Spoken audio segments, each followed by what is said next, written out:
So next up, we have our Women in B2B Marketing panel. I'm really excited about this one because I've had the chance to work with and learn from a couple of the women on this panel, and I'm looking forward to meeting and learning from the others that I don't know yet.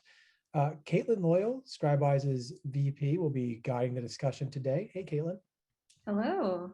How's it going? Pretty good. Just giving our panelists a minute to join. Sounds good. So today you'll be focusing on a lot of great questions, but a few specifically that we mentioned at in the agenda: exploring gender bias in B2B marketing, how women have worked to advance their careers, and how the pandemic could impact some of these B2B marketers in the future. So welcome, everybody. And I will step away and let you get to it.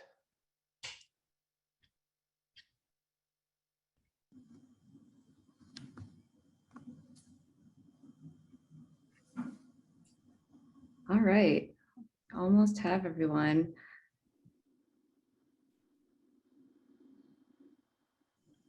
Hello.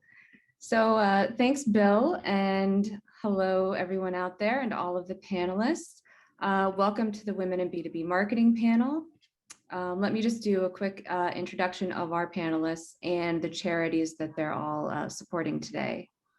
Heidi White is the CMO of Navigate. Her charity is Best Buddies. Olivia Armstrong is an associate marketing director at Hen Cove Marketing. Her charity is the Mass Bail Fund. Laura Spaventa-Lewis is the director of marketing at Unusual Ventures. Her charity is the Global Fund for Women. And Jen Cohen-Crompton is an entrepreneur, writer, and speaker. Her charity is The World Was Made for You. So let's just get right to it. So women account for just under 50% of the total US workforce, but they only hold about 6% of CEO roles in Fortune 500 and S&P 500 companies. And in addition to that, only about 23% of board seats are held by women. There's a clear gender gap in leadership positions in both B2B and B2C businesses, and this typically extends across all parts of the company. So my first two questions are how has this gap impacted your job as a B2B marketer, and how have you tried to overcome the gap? Heidi, do you want to kick us off? Sure. So it's my opinion that in order to grow into a leadership role in B2B or B2C, you have to have, as a woman, you have to have a certain amount of gumption. Because sometimes the hills are a lot steeper. And I think that gumption serves people well as marketers because you have to be courageous to sort of aim higher and say, how could we do this differently? Or to take a positioning that is different than what's in the category. So I think that's really impacted the way that I take on my current role. I guess the other thing is that half of my job satisfaction comes from the people that I work with. And there are some amazing women that I work with, including my co-pilot in marketing, Katie Inglesby, but also the chief financial officer and the chief people officer at Navigate. So we are super tight. We work together seamlessly. And I think that sort of our partnership as three women who've had a lot of experience outside of Navigate has been really important to my success and their success. Great. Jen, how about you? Oh, sorry. Oh, go ahead, Laura. Sorry, I was just going to say I totally agree with that. I think it's also important to point out that being a B2B marketer, period, is hard. Just because you're spending the money versus bringing it in, like sales. So there will always be some sort of spotlight on you regardless, but as a female, that spotlight will be a little bit brighter. So I've learned to always back up anything I have with data, and it can be frustrating to over-rotate and spend that time when you could be executing on your role, but I have found that that helps me get my job done. It also helps me build advocates internally and externally, which helps me get the male leadership to feel more comfortable and get more resources and budget. So you know, it's frustrating, it can be exhausting, but you learn to work around those roadblocks. Yeah, and I would add to that I think that's also about being creative, right? Is kind of adding a new perspective. And I think that when you are one of the only women in a group of men sitting around the table, you have a voice. You take up space, and you should feel confident in that. But also be creative about how you present yourself. So, you know, we talked before when we were prepping for the panel just about perspectives, that us as women, we have a different perspective than men do, and that's just a fact. That's just how it is. So not being afraid to speak up and share your perspective in that sort of group or that setting, I think is imperative to your success, because you get to show that having a woman at the table is going to make a difference and is going to make us all think a little bit differently. And especially when it comes to B2B marketing, I think that having a woman focus on what our strengths are and kind of, you know, always bring it back to, you don't want to be a focus group of one. So when you're in a group and everyone's talking and they're saying, you know, this is how I would do it or whatever, and then it's like, okay, but how about this perspective too? So I think on top of what you both said, you know, it's about being there, being comfortable and being confident enough in your ideas that you can set them forward and bring about a new perspective that maybe wouldn't have been touched on if you weren't in the room. Yeah, I agree with everything that's been said. And I would just add that, you know, I think where this gap is really magnified is in sort of where the link between marketing and business strategy exists. The two are inherently linked. And so, you know, I've found that when those discussions start to happen where the lines start to blur between marketing and between business strategy, you know, that's when it can become a little bit of like a boys conversation, or like, you know, why don't you stay in your marketing lane, you know? But, you know, I think that as a woman, what we bring to the table at that point is really the ability to think about business strategy from like a human-centered perspective, and less of just like, what are the numbers going to be? You know, we start to think about buyer personas and those types of things that really should inform business strategy, and vice versa. And so, yeah, it's really just about kind of like integrating that perspective, you know, from the top down, and not trying to squeeze it in once the business strategy has been like handed over to marketing. So, yeah.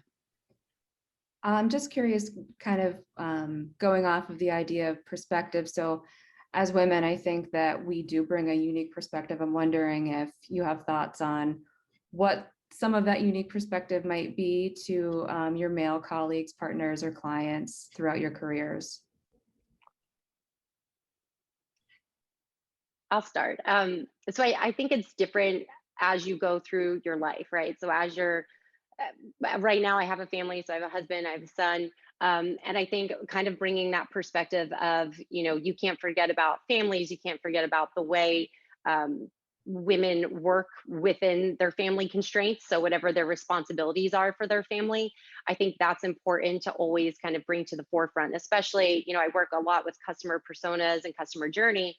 And when we're talking about the influences, a lot of times that does come down to priorities. And sometimes there are those differences in terms of gender. So as much as, you know, men can definitely take care of their families, and they should, there's a lot of times that most of those responsibilities fall on women. So I know we'll get to this later, but when it came to the pandemic, I think it kind of highlighted those struggles that women go through trying to maintain their family life and their professional life. And you know, I think at one point women would try to hide that they would have to go do something for their family because they didn't want to look like they were committed enough. And at this point, it's a little more out there because we've kind of pulled back the covers and pulled back the curtain on what we're actually doing with our days and what our priorities are. So I think that perspective, you know, often changes through our seasons, but the path that women take, regardless if they have families or not, we're often caregivers in some way. It could be for a parent, or it could be, you know, for anyone else. And I think that kind of caregiver role that we often take on really influences how we see things. And again, priorities definitely, you know, are shifting, but I think women through the years, we've proved that we can raise families and we can be CEOs at the same time. And we are masters at juggling. That is what we are. Well, Laura or Heidi? Yeah. So I agree with, I love this panel. We had a run through and I was like, I like all of these women. I'll have a lot of good things to say, and today is a pleasure. I think for me, I think women are particularly skilled listeners for the emotion in a situation. And I think, I started my career in consumer goods. So I worked for Unilever. In fact, I worked on Dove. So I was excited to hear our previous speaker talk about Dove. But I think in consumer products, marketers are very good at listening for emotion because those are often emotionally driven purchases, whether the buyer knows that or not. But in B2B, often that gets missed. And I think that what a lot of women in B2B marketing do well is really like tap into that emotion and use it. So one of the things for us is, so we're a regional fast growing consulting firm, and we work with a small number of companies who are billion plus in sales, and our buyers are C-level executives or generally SVPs and up. So there's a tendency to think of these people as just executives, but they're people and they have worries, and there's risk for them in who they choose to do consulting. There's career risk, there's business risk. So when we really understand what it feels like to be that buyer, and I also bring personal experience because I've bought these kind of services before as part of a big company, then I think we can be much more compelling in our offering. We understand, for example, one of our insights is it's lonely at the top. It's lonely being a C-level executive of a big company. And when you choose a company that you're going to work with, you want to be sure that it's going to work. And that drives a lot of the way we approach marketing and navigate. I totally agree with that. I think women bring a certain level of empathy and humanity to the table. Personally, I really hate when people say it's not personal, it's business. It is personal. At my former company, our champions were putting their careers on the line to get our software in there. So it's a very personal thing. For the founders that I work with right now, they're putting their lives on hold to bring these companies to life. It's a very personal thing. So when I would approach customer marketing, I would always start out and ask, what do you want out of this? What would be a win to you? And I would execute on that first before we got anything out of it for our company, because it gave a level of trust. And I'd also even ask them something simple like, how are you doing? How's your husband doing?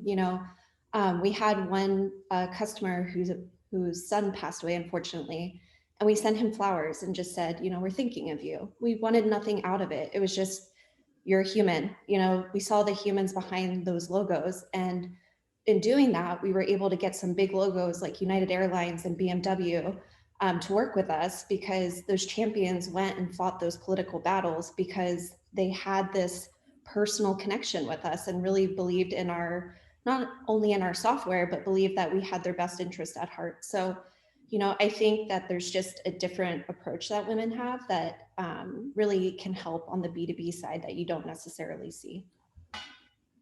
Yeah, I think piggybacking off of what Laura just said and Heidi said in terms of like emotion and personal connection, I think another big value that we bring as women is also like reading the room internally, like not just in marketing, because we all know, half the battle is like how you present your marketing ideas or discuss them or how they're handled. And so I think, I don't know if it's a woman thing per se, but I do think we're more sensitive to being able to see, this particular person likes things in Excel and they take it better that way. So let me present it that way, as opposed to someone who likes to just kind of talk it out and doesn't want to be distracted by like numbers or visuals or, just figuring out the ways that we need to get our message across internally to then get it across externally. So I think that's definitely like another perspective that we can bring as women. That's a great point. So somewhat related, but let's talk a little bit more about the external focus. How does being a woman in the B2B world impact who you market and how you reach your audience?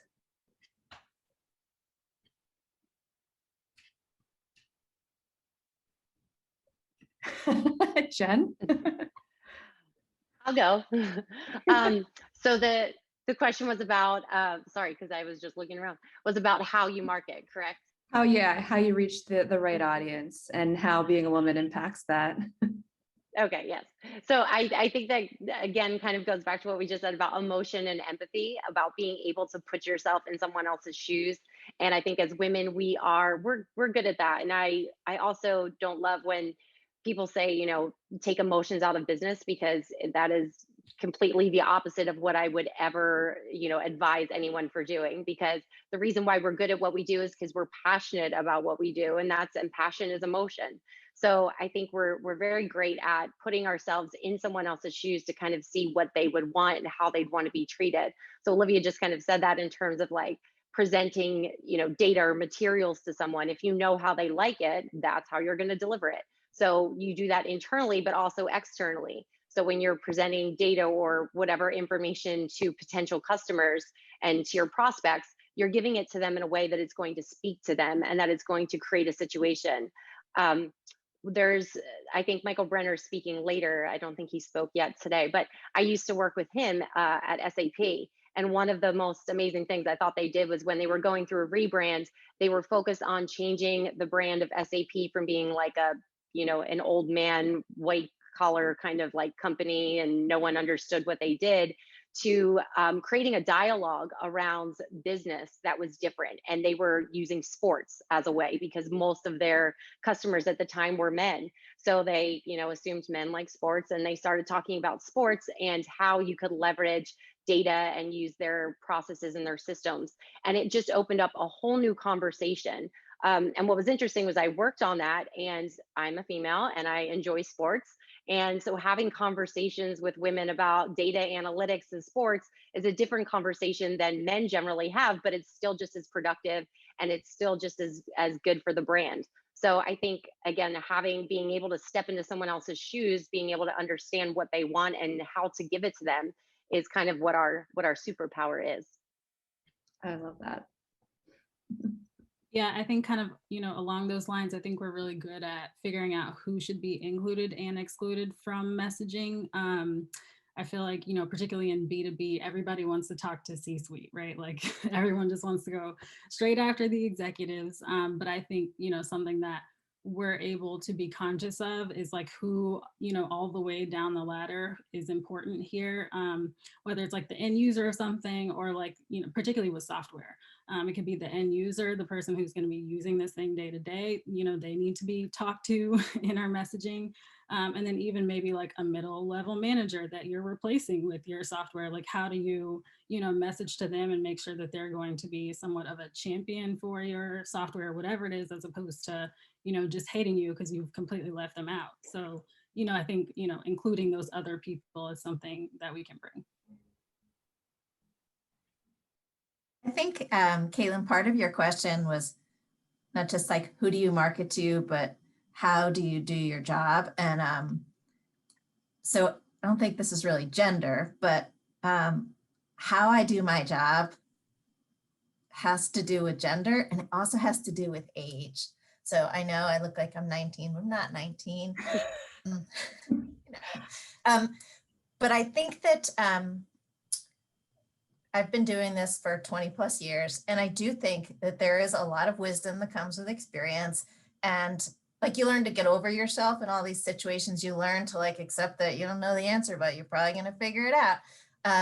And I think that I've never worked at a company as small as Navigate, like never. Like all the companies I've worked for have been much bigger. And I find it so satisfying to be at a company this size, where I have the ability to have a real impact way beyond marketing in a way that is much harder to do at a bigger company. And to have the like confidence and candor to just like call a spade a spade. And part of that comes from who I've become in my career and the number of years I've done it. And some of it comes from the culture. So when we were talking about core values earlier, one of Navigate's core values is candor. And I tested that like from the first interview, like intentionally or not, I don't know, but it worked out. And I think that, that's something that women, when they're supported the right way, can do. And it makes a huge difference in the business results. And I think it's incumbent on everybody, women and men, to make sure that you're creating that kind of environment, because, sometimes women won't speak up until they're sure they have the answer. And a lot of times they know the answer, even if they're not sure it's right. Mm-hmm.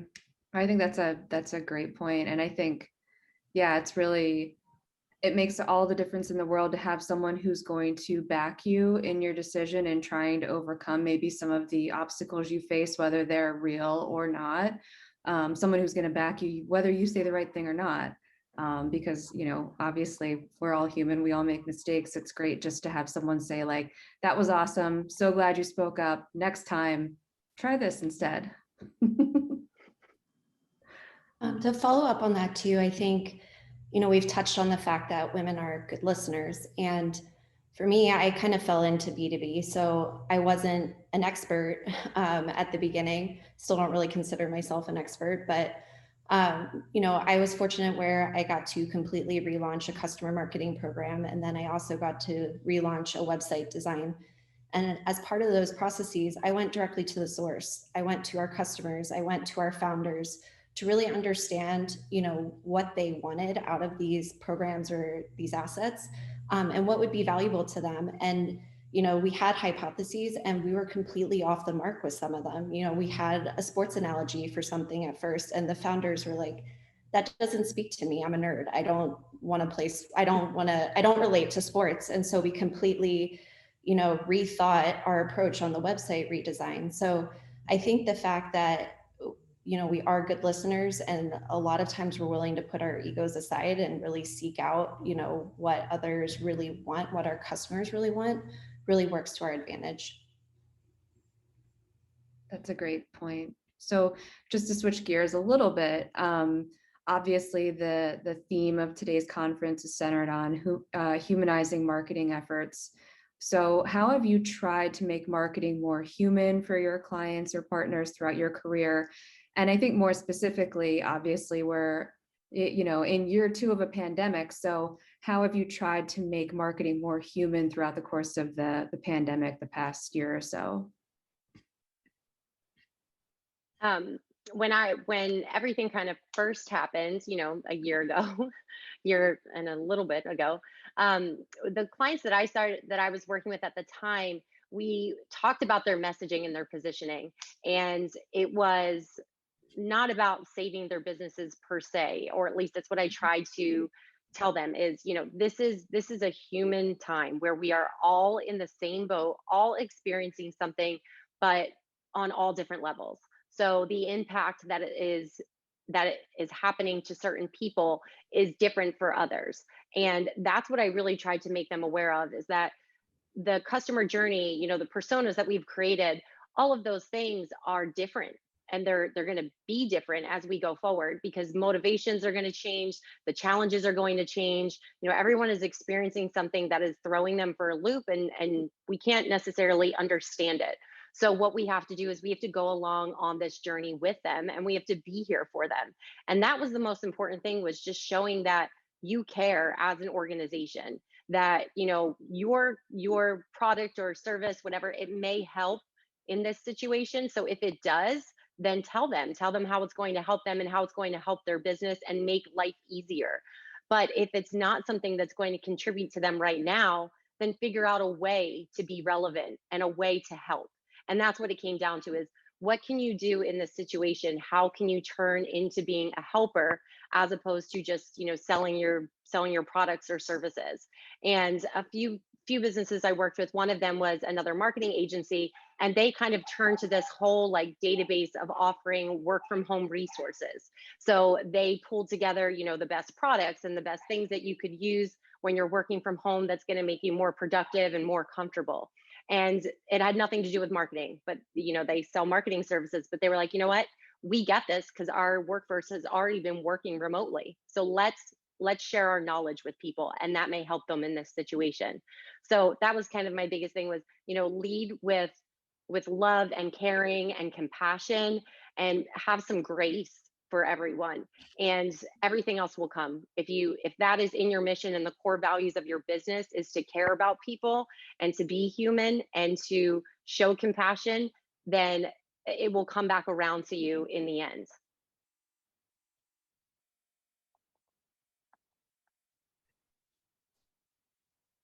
Other thoughts on being human this past year? Yeah, so I think for us, obviously it's a little different because we're on the VC side, but being an early stage founder is really hard in a good year. You know, there's so many obstacles that they have to overcome to get their company off the ground, and throw in a pandemic, especially for our consumer companies and some of our smaller B2Bs, just really difficult. And so, you know, we went again straight to the source and asked them, you know, how can we help you? What do you need here? And based on that, we went to you know, everyone in our network. We have a ton of successful founders in our network, and we went to them for feedback and for advice. And we put together this field guide document that is free to any founder, whether they're a portfolio company or not. It's on our website, where it talks about the typical obstacles that founders need to overcome, but also, you know, coronavirus and pandemic related obstacles that founders have to overcome. And we made all of these resources free to them. And we continued to build on that and made sure that there was an open door to these founders. We created a community where they could all come together via discourse, so that they didn't feel like they were alone, that they had other founders that they could relate to. And there was always an open door to our team where they could come to us and say, here's what I need. And we made sure we delivered on that. I also think we learned a lot about, you know, thinking outside the business box, period. You know, I think pandemic aside, there were a lot of obstacles this past year. You know, we saw a lot of things that I've never seen in my lifetime. And so, you know, we made some mistakes along the way. We had a big announcement that was really important to our firm, and we overlooked the political environment, and we pushed it out, and it blew up in our faces. And so we really learned to put our business goals to the side and really focus on humanity and what our founders needed, both from a business perspective as well as a human perspective, and realize that even if we took a hit as a business, that was okay. You know, we really needed to look at what our audience needed as humans. Mhm. I hear what Laura's saying, and I think for us, we did some things similar, which is what we were talking about as the pandemic kind of descended and stuck changed, but the way we talked didn't. So it has always been our view, we are a challenger brand, right? We are competing against big firms all the time. And Deloitte is our favorite one to reference because it's the big four firm that we come up against the most and we have a ton of respect for. But I would say our view has always been, we are not your dad's consulting firm. We are not Deloitte. We should not sound like them. We don't have the resources that they do. So we have to compete in our own way. But one of the ways we compete is by being refreshingly different from some of the bigger firms and giving you a sense of really, truly what it feels like to work with us, because it's always a gamble. It's always a leap. So I guess I would say the tone of voice, the brand personality hasn't changed at all, but the way we communicated and what we communicated about did shift. And I will say that we also leaned a little bit more heavily early on to content that was a little bit more about how we're managing as a business and how difficult it is. And that's partly because it was what we were feeling, and we knew that our clients were feeling that. Mhm. But it's also because we did recruit. We did hire during the pandemic, and we know that one of our personas in our content is potential hires. And one of the ways you get to know what it might feel like to work with us is to hear in first person from one of the leaders of the firm. So that's how we handled it. Yeah, I think the kind of the theme of like what everyone has said, and I think what we experience as well is just keeping the audience in mind and which one is important at which time. Particularly for us, we have a lot of clients in like the healthcare space. And so, you know, even early on, we had to advise a few clients to not sell, like don't send the email, don't, you know, try to put out this message right now, because obviously the healthcare system is overwhelmed more than any other system. And so, you know, why would we try, unless we're going to truly be helpful, why would we try to, you know, start with the like, hey, this is what we can do for you type of message? It's just like not the right time. And so, yeah, I think that's something that just is a theme all the time. I think in B2B marketing is like starting with the audience, like start with their context, think about what they're going through at this time, and then talk about your company, as opposed to just like going straight out the gate with like, we are X company and we do this. And so, you know, that's something that applied, especially in the pandemic, but really is like all the time. So. Great point.